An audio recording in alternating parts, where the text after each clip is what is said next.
नमस्कार, मैं योगेश कुमार द्विवेदी, प्रशिक्षित स्नातक शिक्षक, जवाहर नवोदय विद्यालय, पूर्वी सियांग, अरुणाचल प्रदेश, कक्षा 9वीं की पाठ्यपुस्तक स्पर्श भाग 1 में संकलित पाठ धर्म की आड़ को लेकर के आपके सामने उपस्थित हूँ। इस पाठ के लेखक गणेश शंकर विद्यार्थी जी हैं।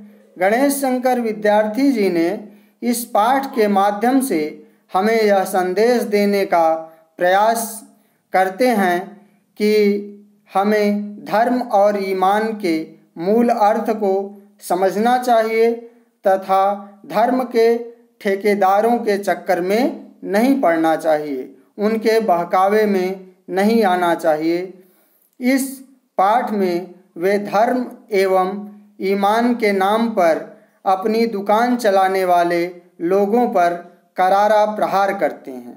तो आइए पाठ को प्रारंभ करने से पूर्व हम लोग लेखक के बारे में सामान्य जानकारी प्राप्त करते हैं, उनका सामान्य परिचय जान लेते हैं। तो लेखक परिचय देखेंगे। गणेश शंकर विद्यार्थी जी का जन्म सन 1891 ईस्वी में मध्य प्रदेश के ग्वालियर शहर में हुआ था। इन्होंने सन 1921 ईस्वी में प्रताप नामक साप्ताहिक समाचार पत्र का प्रकाशन कानपुर से प्रारंभ किया। ये आचार्य महावीर प्रसाद द्विवेदी जी को अपना साहित्यिक गुरु मानते थे।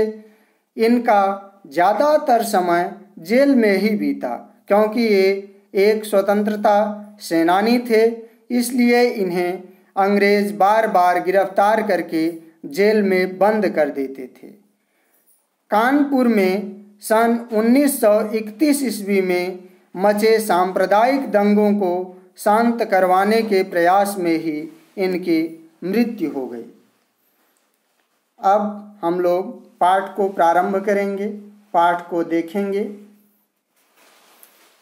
विद्यार्थी जी इस पाठ में लिखते हैं कि देश में धर्म की धूम है, उत्पात किए जाते हैं तो धर्म और ईमान के नाम पर, और जिद की जाती है तो धर्म और ईमान के नाम पर। लेखक लिखते हैं कि हमारे देश में इस समय धर्म की धूम मची हुई है।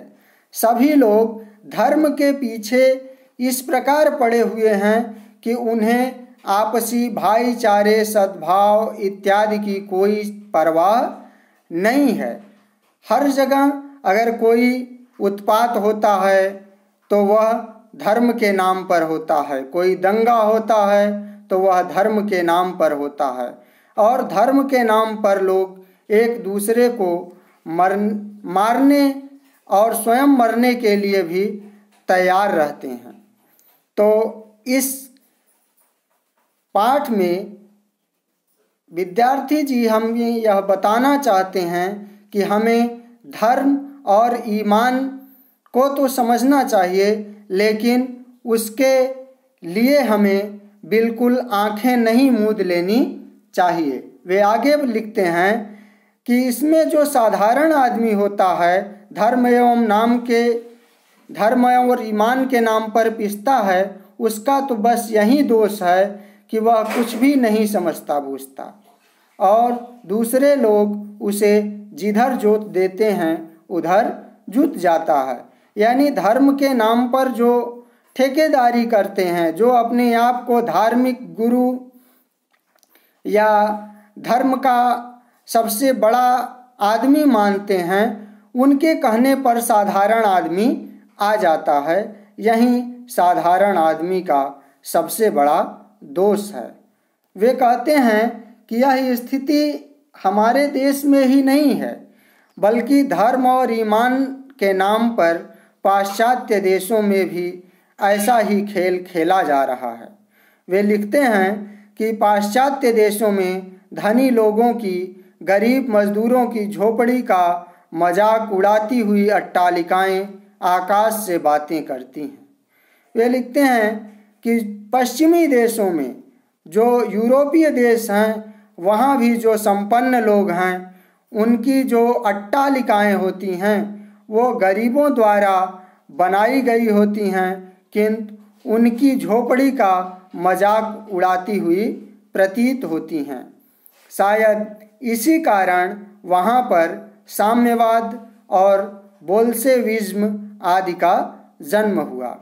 साम्यवाद और बोल्शेविज्म का तात्पर्य है कि वहाँ के मजदूर और आम लोगों ने पूंजीपतियों के खिलाफ विद्रोह कर दिया था। ठीक है, तो आगे बढ़ेंगे। आगे वे लिखते हैं कि धर्म एवं ईमान के नाम पर किए जा रहे भीषण व्यापार को रोकने के लिए साहस और दृढ़ता के साथ उद्योग होना चाहिए।